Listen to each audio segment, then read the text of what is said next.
کا مہینہ قرآن کا مہینہ ہے۔ رمضان اور قرآن کا چولی دامن کا ساتھ ہے، اس لیے کہ اس مہینے کے اندر اللہ نے لوح محفوظ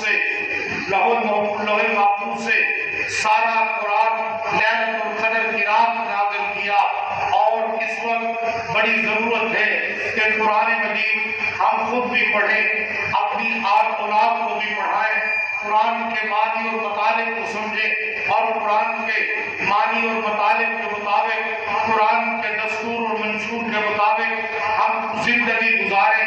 آج ہم نے خود بھی قرآن نہیں پڑھتے، اپنی اولاد کو بھی قرآن نہیں پڑھاتے، نہ قرآن کا ترجمہ پڑھاتے ہیں، نہ تفسیر پڑھاتے ہیں، نہ علماء کے قدموں میں بھیجتے ہیں۔ اسلام اس بات سے نہیں روکتا، آپ اپنی اولاد کو عصری تعلیم دیں، ان کو ماسٹر بنائیں، پروفیسر لیکچرار بنائیں، ان کو ڈاکٹر بنائیں، تاجر بنائیں، ماہر زراعت جناب پائلٹ بنائیں، ان کو بہت سے بڑا افسر بنائیں۔ اسلام کو چاہتا ہے کہ مسلمان ہر شعبے پر قبضہ ہو، ہر شعبے پر غلبہ حاصل کرے۔ لیکن میرے بھائیو دوستو، ہم نے کلمہ پڑھا ہے لا الہ الا اللہ محمد رسول اللہ، ہم کو مسلمان بنائیں، خود بھی مسلمان بنے، اور نبی اکرم صلی اللہ علیہ وسلم کی ساری امت کو راہ راست پر لائیں، ساری امت کو ہدایت کے راستے پر جناب والا۔ اور قرآن مجید ایسی عظیم الشان کتاب ہے، کتاب انزلناہ الیک لتخرج الناس من الظلمات الی النور۔ اللہ نے قرآن مجید میں فرمایا کہ قرآن مجید ایسی عظمت والی کتاب ہے، ایسی شان والی کتاب ہے، کتاب انزلناہ، کہ قرآن مجید کو میں نے اس لیے نازل کیا لتخرج الناس من الظلمات الی النور، جو انسانیت کو اندھیروں سے نکال کر روشنی میں لانے والی کتاب قرآن مجید ہے۔ بھٹکے ہوئوں کو سیدھا راستہ دکھانے والی کتاب قرآن مجید ہے۔ کار مسلط میں جو لوگ پڑے ہوئے ہیں، گناہوں کی دلدل میں جو پھنسے ہوئے ہیں، گناہوں میں غرق ہیں، ان کو گناہوں سے نکال کر جناب والا غلط راستے سے نکال کر عہد سریا تک جنت میں پہنچانے والی کتاب قرآن مجید ہے۔ رب سے بچھڑے ہوئوں کو رب سے ملانے والی کتاب قرآن مجید ہے۔ کہو سبحان اللہ، بلند آواز سے کہو سبحان اللہ۔ من الظلمات الی النور، قرآن مجید ایک ایسی کتاب ہے، عظمت و شان والی کتاب ہے، جو انسانیت کو اندھیروں سے نکال کر روشنی میں لانے والی کتاب ہے۔ اور رمضان المبارک کا پہلا سبق ہے کہ ہم قرآن کو سینے سے لگائیں۔ آج ہمیں قرآن صحیح انداز میں آتا نہیں، کوئی دوہرے انداز میں قرآن پڑھ رہا ہے، کوئی سریتی زبان میں، بلوچی، پشتو، پنجابی میں، قرآن عربی لہجے میں نازل ہوا ہے۔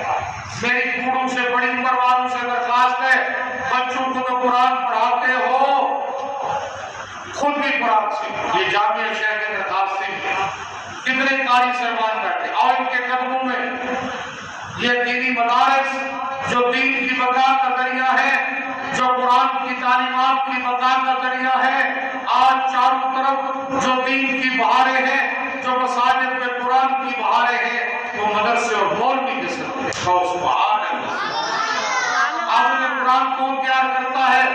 مدرسہ۔ عالم کون تیار کرتا ہے؟ مدرسہ۔ مفتی کون تیار کرتا ہے؟ مدرسہ۔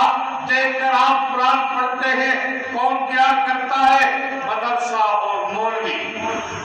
تو یہ دینی مدارس اس لیے ہیں، یہ دینی مدارس اس لیے ہیں کہ خود بھی قرآن پڑھو گے نا، قرآن خود بھی سیکھو، اپنی آل اولاد کو پڑھا رہے ہو، اچھا کر رہے ہو۔ یہ دینی مدارس، یہ دینی مراکز اس لیے ہیں۔ تو یہ پہلا سبق یہ ہے۔ اور جناب والا گھروں کے اندر بھی قرآن کی تلاوت۔ آج گھروں میں پریشانی کیوں ہے؟ فسادات کیوں ہے؟ آج رزق کی تنگی کیوں ہے؟ آج گھروں کے اندر لڑائی جھگڑے، بھائی نے بھائی کا گریبان، اولاد نے باپ کا گریبان کیوں پکڑ رکھا ہے؟ اس لیے کہ گھروں میں نوسط ہے، گھر میں قرآن کی تلاوت نہیں ہوتی۔ گھروں میں جگہ مخصوص کرو جہاں پر میری ماں، بہنیں، بیٹیاں نماز پڑھے، قرآن کی تلاوت کرے۔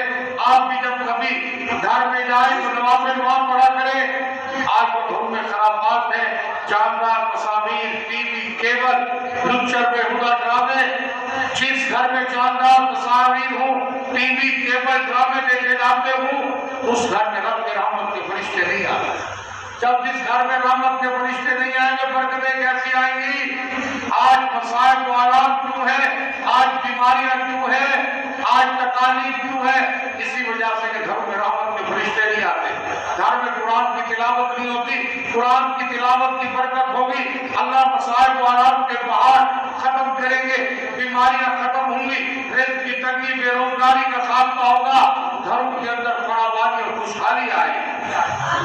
نبی علیہ السلام نے فرمایا جس گھر میں قرآن کی تلاوت نہیں ہوتی وہ اجڑے ہوئے گھر کی مانند ہے، وہ ویران گھر کی مانند ہے، وہ شیاطین کا گھر ہے۔ جو اجڑا ہوا گھر ہے وہ شیاطین کا گھر ہے۔